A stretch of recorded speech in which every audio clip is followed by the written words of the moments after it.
Welcome to the Smart Business Revolution. Revolution. Revolution. Revolution. You want a revolution? You say you want a revolution? Revolution. The revolution. It's going on right now.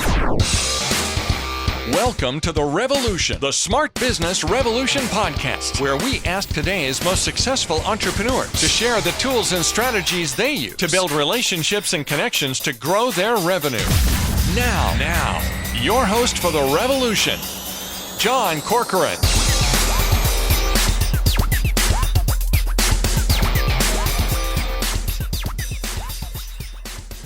All right, welcome everyone. John Corcoran here. I'm the host of this show, Smart Business Revolution podcast. And every week I get to talk to so many great, smart CEOs, founders, and entrepreneurs of companies and organizations ranging from YPO, EO, Activation Blizzard, LendingTree, OpenTable, Axe Software, and many more. And before I introduce today's guest, I want to give a big shout out to Cesar Quintero, past guest on my show. Go check out his episode of theprofitrecipe.com, great EOS implementer. And he recommended today's guest, who is Scott Fritz. Scott currently oversees acquisition funding strategy for SGI Property Management, which operates in 3 states and manages 1,300 properties.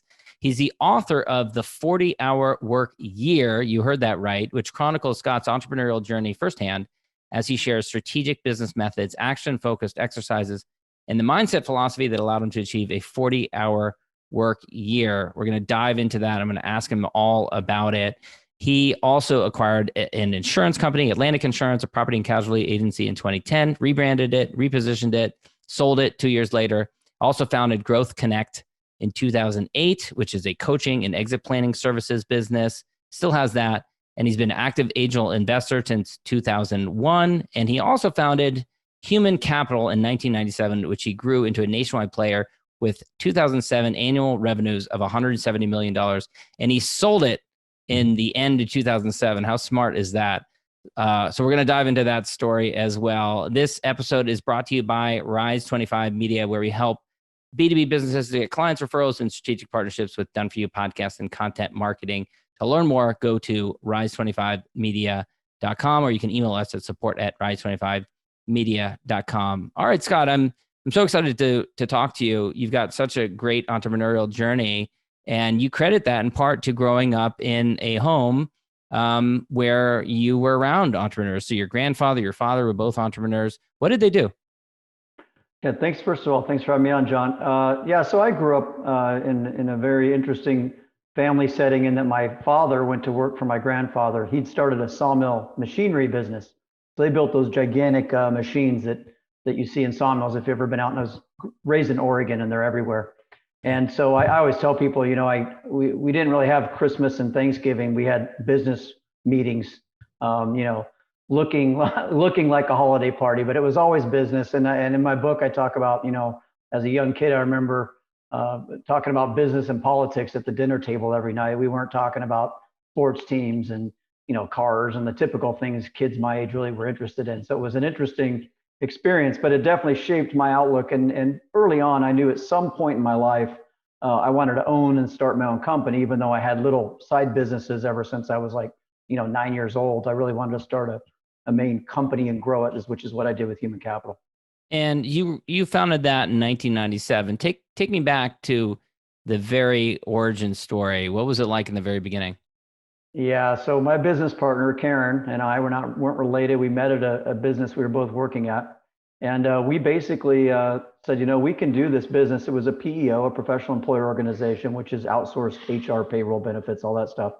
And, many mornings in the shower, staring at the wall. We had no clients. We had about a 10-month burn rate before all our cash was gone. And, staring at the wall, wondering what I'd done, because I thought being an entrepreneur was going to be a lot more fun and exciting, not such drudgery and hard work and anxiety. But, we made it. We got our first big client after 4 months and paid off our small SBA loan a couple months later. And it was all rocket ride, per se. And where did the early clients come from? Was it your personal network? Did you hit the streets? Were you cold calling? Yeah, it was cold calling. B&I, Business Network International. I don't know if you're familiar with that. Yeah. So I joined a B&I group, which is all giving sales leads every week. Didn't have a lot of connect to return an interested call, and I was the first one to show up with a proposal. And and beating out some of my bigger competition. That's really what got us over the hump to get going. Mm. And there's so much change that happened in that period of time. So that 10-year stretch with the internet becoming so pervasive, from 97 to 2007, cloud-based software becoming a thing. How did that affect the change with the business? Yeah, I remember it was funny. So fortunately, Karen's husband worked for Cisco Systems. So we had a little connection there with some, at the time, very cutting edge IT and that sort of thing. And I remember when we had our website, a lot of the clients we were going to talk to were like, what's this website thing? What's this www? I mean, it was that time of the, change. I mean, we were still faxing almost everything at that time, right? So it was a huge change. In fact, the last 4 years we had the company, our number one objective every year was to move more, a bigger percentage of our clients off the fax and phone payroll system and benefit system onto our web-based system. We started out with Goldmine. We then went to Act. We were actually moving on to the Salesforce platform in 2005, a couple of years before we sold the company. So they went ahead and finished that implementation. But that was all just kind of, as you just stated, kind of coming into its own at that time. So 2001 must have been a time of a lot of change for you, because that was around the time that you started spending a lot less time on the business. You also joined EO around that time, according to your bio here. So you started getting involved with EO. And of course, 9/11 happened, and I'm curious how that affected your business. So take me back to 2001 and what that period of transition, that time period was like. Yeah, great question. I remember I was actually in my forum meeting in Michigan when the tower got hit. Wow. So I shared that whole experience with my forum. And then when the second tower got hit, we all just disbanded. We were watching it on TV and just said, hey, we got to go home and see what's going on. So we all disbanded. But as I talk about in my book, especially is, we'd already started to Karen and myself somewhat transition out of the business and start to put systems in place and things like that. And we literally dropped on the top line almost 30 million in revenue over about a 3-month span. And a lot of that. Where were you at that point? We were around 60 million, 55. So you 60. cut in half. Your revenue was cut in half. Yeah, pretty much. And a lot of that's due to, I always said, the owners that were taking a $500,000 paycheck went to 250. The owners that were taking 250 went to 100, and the owners that were taking 100 went to 0. And we had a small startup, young entrepreneurial company. So a lot of our owners and executives, what I say, they went turtling, right? They just pulled inside the shell and cut all pay. And when you cut that many companies pay off the top, it like you said, it cut our top line revenue about in half. Wow. And how did you have to react? Did you have to do layoffs? What did you do? We didn't have to lay anybody off. Fortunately enough, again, we had no debt in the company. So pretty much what happened is Karen and I, just like a lot of our clients, went to zero. And at one time we got real close to having to loan the company back some money, but we made it. If you kind of remember, and again, I was a lot older than you were at that time, but it was a pretty quick, not hockey stick, but it was a pretty quick recovery out of that once everybody realized it was kind of a one and done thing. It wasn't like the pandemic that just dragged on, or the financial crisis that went on and on. It was more of a 90-day kind of thing, at least in our business. Yeah. And around that time, were you working 40 hours a year, or when did that start? So when I moved to I moved from Michigan to Las Vegas in 2002. I was probably around, I don't know, I'd say probably 50 hours a month, 60 hours a month. So the 40-hour work year really started in 2004 when Karen and myself totally transitioned out of the business.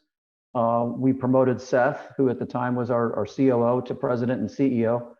Karen and I became founders, and Seth ran the company and the executive team of 5 people for the final 4 years of the business. And that's really what my story is about. It's the 2004 to 2007 timeframe, where other than a monthly call and doing the annual strategic planning and going back to the office once a year, it was truly a passive investment engagement for me with my company. Yeah. And, for those who are listening to this and thinking that sounds crazy, I'd love to do that, but they have a million different questions.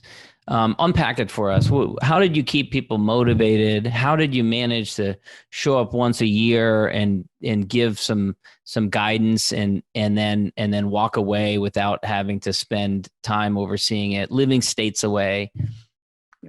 Well, I do think I'm a big believer in the end the begin with the end in mind, right? So the end for Karen and I, it's even in our original business plan, was to sell the business in 10 years. And so we knew within about 4 to 5 years, the way to maximize the value of this company, and I have it in my book, which is The Ownership Paradox, the less involved the owners are in the business, the more valuable it is at the exit.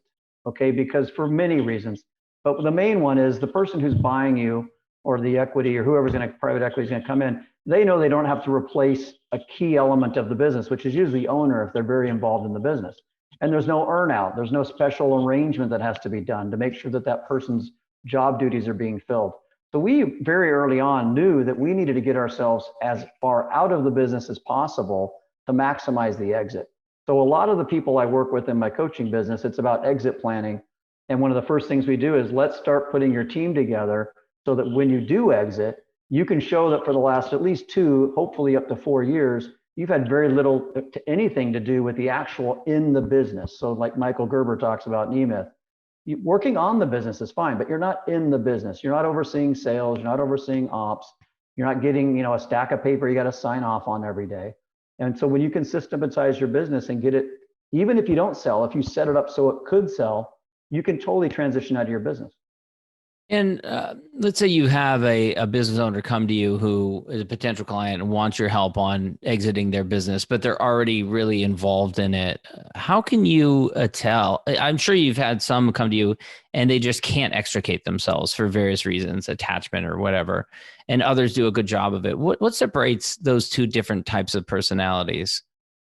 Well, again, it's a great point. So it's always mindset, right? And I talk about this all the time. If you have the mindset and you really want to transition out of your company, I pretty much can help anybody do that. However, if you're like, I'm not so sure I want to do this, maybe I want to try it. Again, it's a 50-50. And if you're not really sure you ever want to leave the business, you're really not, you don't have that mindset, you're not going to. It's like a workout program, right? If you really don't want to lose the weight, you're probably not going to lose the weight. So that's kind of where I start. The next point is very tactical is, does this person have a right-hand person, left-hand person, a person who could come run the business for upwards of 60 days without the owner present? So if you have this right-hand person, truly a COO type person, you're set. Now, most people are working on that come to me, they don't maybe quite have it, but they have somebody in mind. Then have you built the executive or leadership team that can cover all those different facets of your business that the COO and eventually CEO would oversee? Once you've done that, you've got the team in place. I take them through what I call a decision matrix. The decision matrix lists out all the key decisions that need to be implemented in the business on a daily, weekly, monthly, quarterly basis. We set up the X's in the boxes and slowly shift or transition the owner out of those boxes over a quarterly period. And that typically takes 12 to 18 months from the time somebody comes to me to the time they can transition themselves, maybe not to the 40-hour work year, but definitely to the 40-hour work month, or something like that.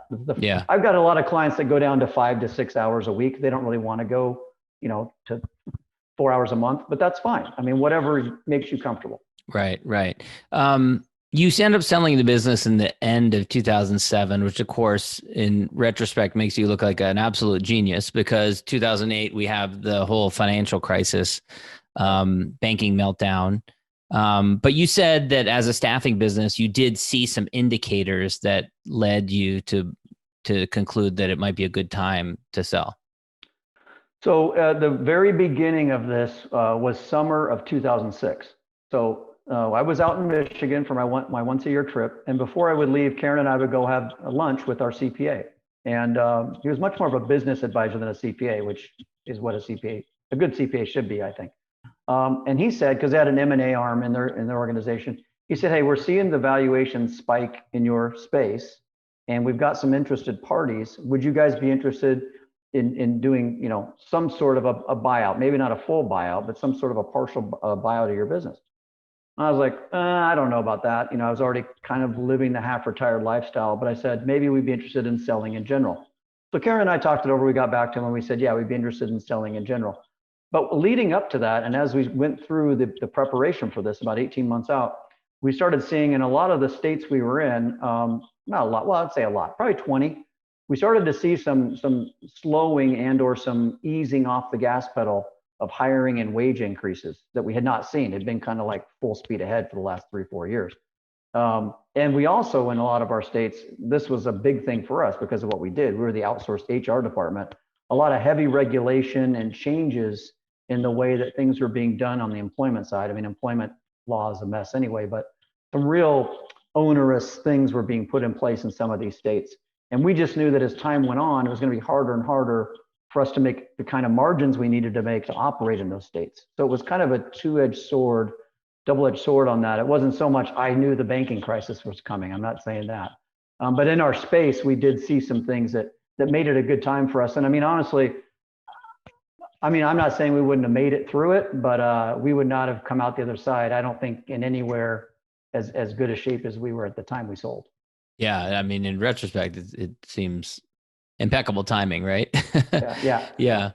And I want to ask you about your involvement in EO, which is such a wonderful organization, and more broadly, just in who you turn to, EO or beyond. You took a business from 0 to 170 million. That's insane. That's amazing.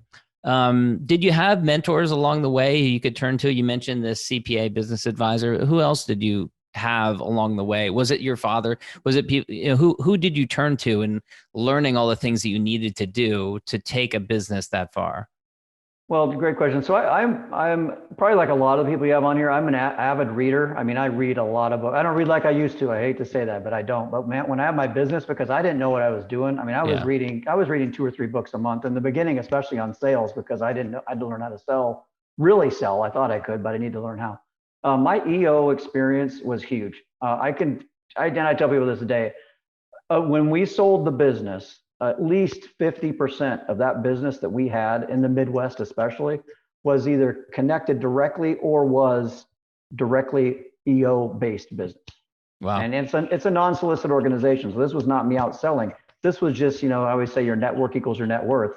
This was just leveraging that network of EO, which is incredible, right? And I mean, my forum was a big help to me by far. I mean, the beauty of forum, for those who don't know, typical forums, you've got people that are a little further ahead than you, a little not far as ahead as you, some people right where you're at. And it was just a great experience, as you were mentioning, you're an accelerator to bounce off. Hey, we're thinking about doing this, or do you know somebody who is a specialist in this, or can you refer me to an attorney who's done this before?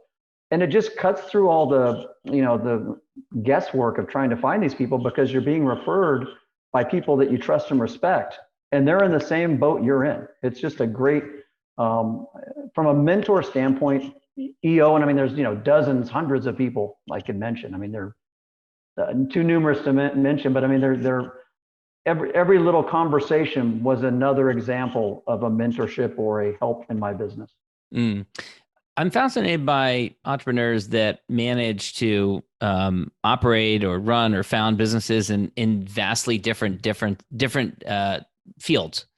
And you have, you had your human capital, which was outsourced HR, but you also had your insurance business as well. And you now are in, real property management, acquisition and management. Is there a commonality between the three of those? How have you managed to have businesses in such different areas? Yeah, and in fact, I'm getting on a plane on Friday. I'm going to go help do a physical therapy roll up out in Arizona. So, but this goes back to my angel, my just total fanaticism. And I didn't even mention those, but what was it, 20 or so different acquisitions in over 20 years? Yeah, so it's just I would say I like the buffet of business, right? I mean, take me to the Golden Corral. I mean, I want to try a bunch of different things, right? So yeah. I'm not tech only, or I'm not restaurant only, or I'm not transportation only, or HR only. I like to dabble in everything, because the commonality. Here's a great one. I know you've probably heard this. So I'll get called by somebody and they'll say, well, Scott, I know you help so-and-so and maybe you can help us, but maybe you don't understand. We're very unique. Right? You hear that all the time, right? Oh yeah. And I'm not sure what you're doing is going to work. But I say, look, you are very unique, but now you're talking about your culture. Where you're not unique is your business. And I believe, and I've seen it hundreds of times now, probably 1,000 times, most businesses should all be run pretty much the same way, right? Hire people to run the systems, not to run the business, right? Make sure you have your people overseeing your key metrics and the parts of your company. Create an incredible culture that makes you unique, right? Customer first, all these things you can read books about. And so when I look at business, what I love is I can say, oh, I can go transfer to this property management business things that I helped do this furniture. I was a big investor in a furniture company 15 years ago. Some of the things we did in the furniture company work there. I mean, it's just fun to see, how you can cross-pollinate these ideas, and you're coming in with not the blinders on that the business owner has, because typically they've only been in that space. They've only been in that lane. Yeah. So that's what kind of gets me a kick about it. There's obviously service and HR, I'm a little more knowledgeable because I really was in that for a long time. But it's fun to see just the entrepreneurial. If you have the entrepreneurial spirit and you're willing to step out and let some other people do the work, you can, I think, at least in America right now, you can still grow an incredible business. Yeah. And how did you end up in property management and acquisition? How did that end up being the latest one that you, other than the business coaching and exit planning strategy that you do? Well, we talked about it earlier. So my business partner now in Phoenix, he was a former accelerator member. So I was facilitating the Phoenix chapter. And my rule was this: when I facilitated, I would not go into business or stroke a check or partner with anybody who was in accelerator, because I was facilitating the group. I thought that was a little bit of a conflict of interest. There were no rules against it, but I just didn't feel right about it. I said, look, get to that $1 million mark, get into EO, and then give me a call or whatever. And so his name's Tim Melton. He called me. I stopped facilitating Phoenix. About a year later, he goes, I got into EO. We passed the $1 million mark. Would you be interested in now coaching and helping us take this thing to the next level? And so that's how I got involved. About 5 years ago, I got involved with SGI, and we opened up the Dallas operation, I think 4 years ago now. Did you get involved as a coach or as an investor or a partner, or what was your involvement? So I'm 30% owner. I was the money guy, so I stroked the check. We've got the broker in Dallas who got a percentage, and then Tim and the company in Phoenix, they do the back office. And then my rule also when I do angel investing is I either need to have a separate annual coaching agreement and or be on your advisory board if I'm going to invest in your company. Because I need to be able to see more than just the dashboard. I need to be able to get under the engine if I need to. So that's one of my requirements. So we have an annual coaching agreement that I work with SGI on. Got it. Yeah. And that, it seems very important to you. Yeah. Because you need to, it's not enough to just put in the money and hope that it goes well. Right. Well, that's spray and pray, as they say in the angel world, right? If you want to throw a few $100,000 out there and hope it turns something up someday, that's fine. But I'd call that gifting, not investing, right. A little difference there. So, and I learned early on, I've done so many of these now. I did do a few, just wrote the check and said, hey, let's talk once a month and see how things are going. And although they didn't always fail, they didn't do nearly as well as when I've got a little more involvement, at least on a monthly basis with the company. And I think you would want an entrepreneur, a founder that would want that guidance and that wisdom that you can bring to the table. Right. And that's why I was saying, I've had this conversation. People go, well, the minimum in's $150,000. And I'm like, okay, so how does it work on the advisory board side? Oh no, we're all set on that. We're just looking to raise money. And I'm like, well, honestly, if you really can do that so well, you don't need me, right? So that's kind of where we would. Yeah. And I've said this before. Some of the best deals I've ever done are the ones I didn't do, because you see what happens, down the road. So right. And we said this earlier. It's a mindset, right? Yeah. If somebody's really into learning and growing and moving forward, I'm probably a pretty good fit. If you're just looking to raise some money and, we'll let you know if you ever get a return, those aren't really for me. Yeah. I can do that in the stock market, right? So. Yeah. Well, I want to wrap things up with the two questions I always ask. And first, I'm a big fan of gratitude. So if you look around at your peers, look around your contemporaries, it could be, other business advisors, other founders, entrepreneurs, other EO forum mates, you name it. Who do you respect? Who do you admire that's out there these days? Yeah, it's probably I'm in an investment with these guys in a different business, and we were just hanging out together in Vegas a few weeks ago at our annual meeting. So it's a guy out of Toronto. His name's Steve Kearley. Met him through EO. Runs a very successful insurance and financial planning company. Done a lot of great sessions with him and learned from him.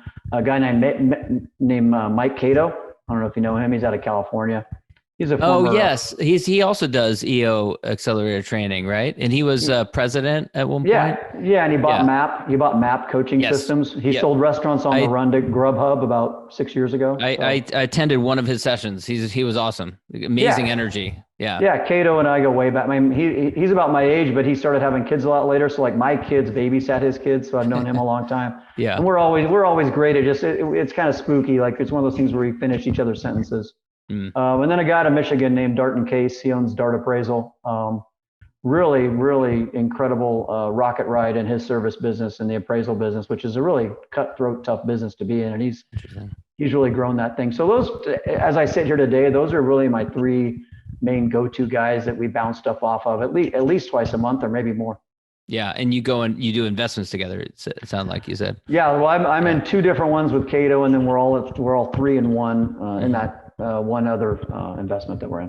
Cool. And then looking back even further in your career, perhaps to your childhood, let's pretend we're at an awards banquet like the Oscars or the Emmys. You're receiving an award, Scott, for everything you've done up until this point. And what we all want to know is, in addition to family and friends, who do you thank? Who are the mentors? Who are the coaches? Who are the investors? Who are the business partners? Who are the people that you would acknowledge in your remarks?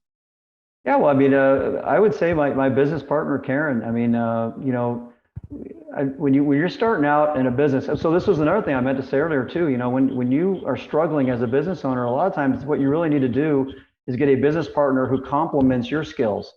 So if you're really great at sales but not so great at ops, getting that other side of the seesaw, so to speak. So Karen was a great help to me, and honestly, I don't know. I probably would have launched the business anyway, but having that business partner was really huge to me. And I mentioned my CPA back then, Steve McCarty's his name, and we formed a pretty good bond and friendship, and he was very helpful. I mean, I was a finance major in college, but it's a whole different thing being a finance major and actually being a CPA. He was very formative in a lot of the things we did in the business and the way we structured the entities that we had and the way that the company was able to grow like it did. It's interesting that you say a CPA versus the way you describe it. It sounds like more of a CFO or something along those lines. Yeah, he's the most entrepreneurial CPA I've ever met. And my brother, my second brother, he's a CPA, and he's a little bit entrepreneurial, but nothing like Steve. I mean, Steve really was an entrepreneur masked as a CPA. So it's kind of funny. I think he always wanted to kind of be more CPA. As a partner in a firm, he got to live vicariously through his clients on their entrepreneurial journeys. So. That's great. Well, Scott, this has been really great. Thank you so much for sharing some time with us. Where can people go to learn more about you or connect with you? Yeah, well, I love, John, to connect on LinkedIn. So if anybody wants to just type in Scott Fritz on LinkedIn, I'll come up at the top. I love to network and help people find connections. And then my email is scott@growthconnect.com, or growthconnect.com is my website. And the 40-hour work year is still available. You can check it out. Go Google it. You can find it on Amazon. Scott, thanks so much. Thank you, John. Thank you for listening to the Smart Business Revolution podcast with John Corcoran. Find out more at smartbusinessrevolution.com. And while you're there, sign up for our email list and join the revolution. Revolution. Revolution. Revolution. And be listening for the next episode of the Smart Business Revolution podcast.